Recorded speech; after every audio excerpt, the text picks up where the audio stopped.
Do you remember hearing about that print-on-demand seller who got really rich by selling on not only Etsy or Shopify, but also Redbubble, Merch by Amazon, Teespring, as well as a few others?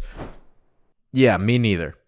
And while I say that jokingly, the part that's not as funny is that many beginner sellers fall into this exact same trap. I know because I was one of them. And that trap is starting off not just with one thing and putting our full focus and effort into it, but immediately diversifying across 5, 6, 7 different opportunities, if not more, before we've even figured out what it is that we're really doing. And so today we're going to see why so many new sellers who could be making a ton more than they are end up launching on every platform, or if they're on one platform, launching under multiple different stores and stuck in a constant loop of just chasing product trends and spreading themselves so thin that they inevitably end up stuck and just completely overwhelmed. So if you've ever been in that place, constantly chasing new opportunities, battling FOMO like it's your closest enemy, then this video may save you years of your life. And so the common pattern that we have here is that, say you take an Etsy seller who they launched their new shop and maybe a few months in, they're taking in a few sales, which is great. But then they immediately have the thought of, well, I don't want to miss out on the opportunity of Shopify or Redbubble or Amazon or Teespring. So they launch all of those things as well. Or if you're looking at a brand new print-on-demand Shopify seller who is building their very first store, pretty large undertaking, but instead of just focusing on just one store, they think, I have 2 or 3 niche ideas. I don't want to leave a good opportunity on the table, so I'm going to launch with all of them. And I am eminently qualified to talk on this topic because I personally took this to the furthest possible degree. Not to brag, but at one point early on in my journey, I had 8 different businesses, 8 different completely separate LLCs and brands. They were not brands, they were just storefronts at best. But I didn't just go so far as to diversify and create, 8 different brands. What I did was I even partnered up. I thought I was being intelligent and thought I was like mitigating the risk because I knew it's going to take a lot of time to run each one of these. So what I did was I found somebody who was inexperienced, who had never run an e-commerce brand before, but they had some time and, a goal of building some disposable income for themselves. And I partnered with them. And the split was we would open a new LLC, new bank account, new credit cards, new everything. And we would both collaborate on the business together. I would provide the insights, which at that time I had hardly any to share, but I thought I did.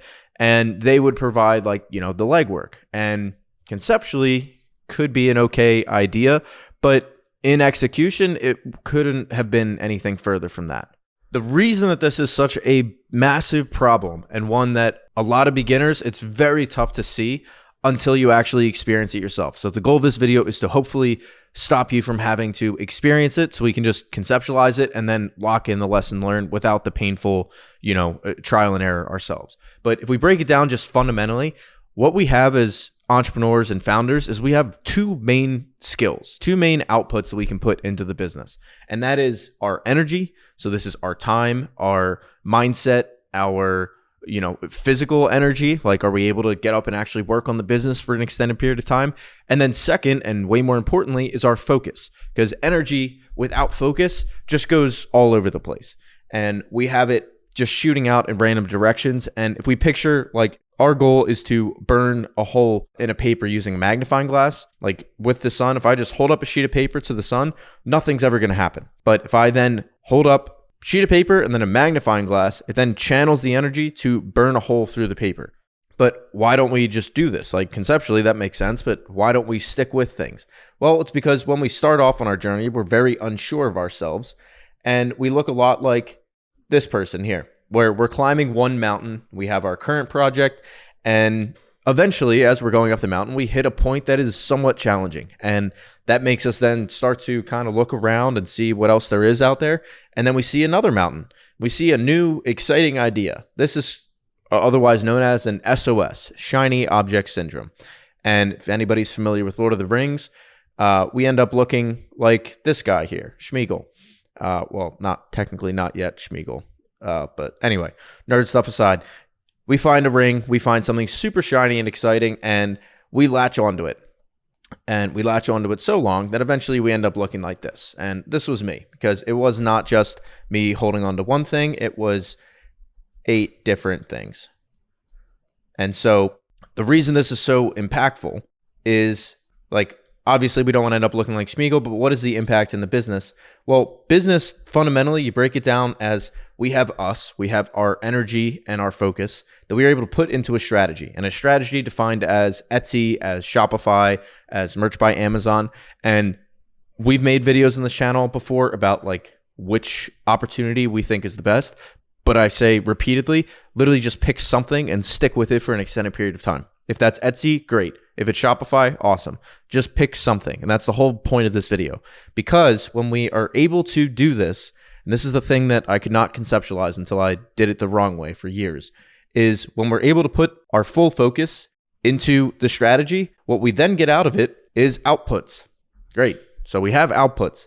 Now, what we get from the outputs is we then get feedback. So an example of this is we put our full effort into one strategy and we get the outputs that maybe our first round of designs weren't that great. And we launched with 100 designs, and out of those, only one got a sale, which is pretty darn good, by the way. If one design got a sale, then that's a path that we can continue on. And then we also learned 99 things not to do. So that's great. That's great feedback for us to then continue to hone our system so we can now improve the inputs that we are putting into the strategy. And this loop, this is just business. This is the crucial concept to understand when it comes to being successful in literally anything. And I get so animated talking about this because it's so painfully obvious or simple, but I could not grasp it for years. So hopefully this video will hit for you so you can latch onto it much quicker than I was able to. Because what I was doing was I would take this and then I would then start something else. And then I'm not going to draw all 8, but picture I have 8 different feedback loops running. Do you think that there's any, when we are doing that, and this is the crucial element to business, because we are not going to have, unless if we are Nostradamus, we are not going to have perfect inputs the first time where we're able to predict, and this is specific to print on demand, we will not be able to predict like what designs are going to do well. What we can predict is our best first shots, and then we can predict, or we don't even have to predict it, we can then update our inputs based on the feedback that we get. But we completely rob ourselves of that crucial feedback when we start diversifying early on. And because what we end up with is 8 different systems like this. So we end up with ourself going 8 different ways. Helter-skelter as this looks, that's exactly what is happening when we do this. And picture 8 of these. So what's happening is we are just dumping in effort. We're going completely scatterbrained, so our energy is going all over the place, putting it into a strategy. Could be Shopify, could be Etsy, could be multiple Shopify stores. That was my personal choice of poison. And then we're getting these outputs. But notice what's missing here is there's absolutely no feedback loop. That feedback loop is absolutely critical for our ability to succeed. And if we don't have that, then we will never be successful. And so when I talk to sellers and they say that, I have 2 or 3 different stores right now, and then they start talking about the problem they have on one store, it's like, stop everything. Step 1, close down the other stores. Like, which one is making you the most sales as of right now? And if the answer is, well, this one, it's like, okay, shut down these. Then the sunk cost fallacy comes up. This one can be good. I'm like, I'm sure it can be good. Focus is not about just trying really hard and thinking really hard about one thing. Focus means saying no to a lot of other things that could be perfectly good opportunities. It's saying no to all of the lesser opportunities to be able to say yes to the right one. And that's the fallacy that we as entrepreneurs fall into. And I was absolutely no different. And that is thinking that we are able to do it all, which is a blessing and a curse in many ways. But the curse of it is that we absolutely cannot. And we are just fooling ourselves to think that we are doing something better by having multiple stores or multiple things we're trying. Where does this really stem from? It stems from shiny object syndrome, number 1, keeps things nice and interesting. 2, it's some kind of fallacy where we think that we are hedging our bets and doing the smart thing by having multiple things we're working on. absolutely deranged and completely backwards. It's like, imagine you're building a house for the very first time, and then rather than saying, I don't know everything, but I'm gonna focus really hard on just building the best house possible. Rather than saying that, as we're building the house, we say, I'm not really sure how this one's gonna work out, so I'm gonna start building a second house. It's like, you haven't worked all the way through how to build the first house. Like, you don't know how to do the plumbing, the electricity, like the siding. I don't know general contract if you can't tell, but you don't know any of the intricacies of this business. What in the hell makes you think that starting to build a second house is going to make this any easier? Of course it's not. You're just going to end up rinsing and repeating the same like surface level material over and over again, and you're never going to get into the meat of what you really have to learn. And that's just the truth of it, is that with any one of these opportunities, that's why I said it at the beginning, any one of them can be good. Like, you can learn Etsy and build a successful storefront. It's not building a real asset, but that's a whole separate topic. Shopify, same thing. And there's a bigger learning curve. And a lot of people, when I make videos about it, they're like, well, you don't mention, Shopify is harder. Yes, I do. Shopify has a bigger learning curve. What most people are not understanding is that learning curve is a really good thing. So set that aside. But either one of them can be a good opportunity, but it will not be a good opportunity for somebody who is trying to do this. And this is where the majority of entrepreneurs go to fail, is in doing this. So what allows us to break through that is accepting, like, what are the things that pop up in our mind that get us to deviate?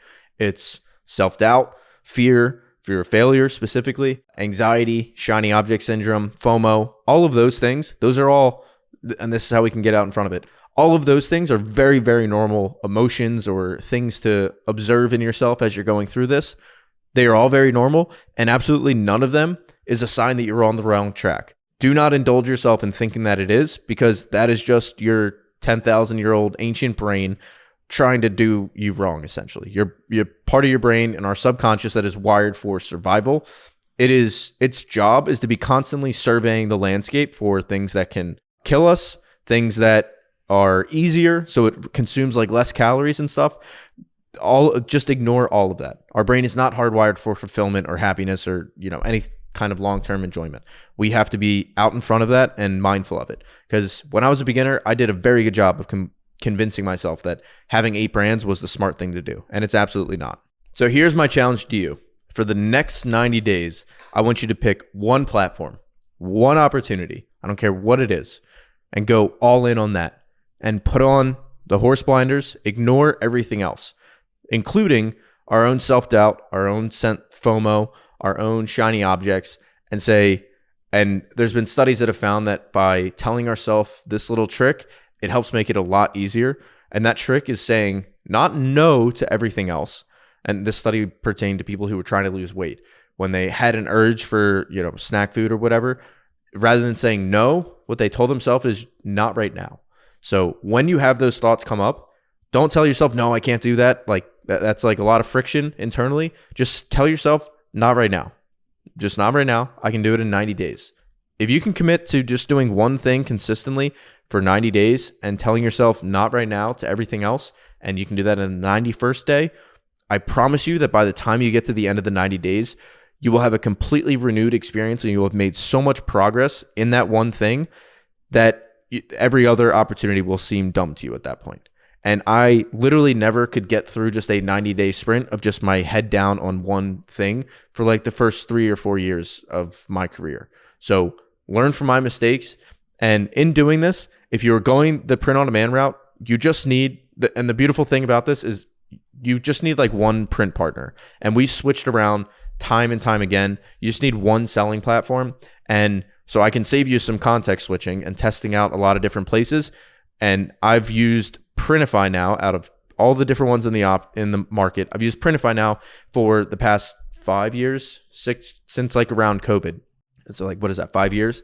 Consistently, and they've been the best partner that we've ever had. And so they're the sponsor of today's video. So I want to thank them for allowing us to put out content like this, where hopefully this can save some people some time. I've worked with all of the biggest names. I won't mention any of them, but any name that you've heard of, we've worked with, as well as a slew of like smaller mom and pop print shops, and Printify is hands down the most consistent, the best pricing, and the highest quality products. Like our return rate on our brand is like 1%, if not less, on the average. And anything that goes wrong with any of the orders, if it's something that was on Printify's end, which happens rarely, but orders misshipped, lost packages, that kind of stuff, Printify completely takes care of it, and they refund the order for you, or they fund like shipping them a replacement. So you can isolate. I know there's a lot of different decisions you have to make when you're starting a new business. You can isolate that one, in my opinion. Do your own research, but in my opinion, you can isolate the print partner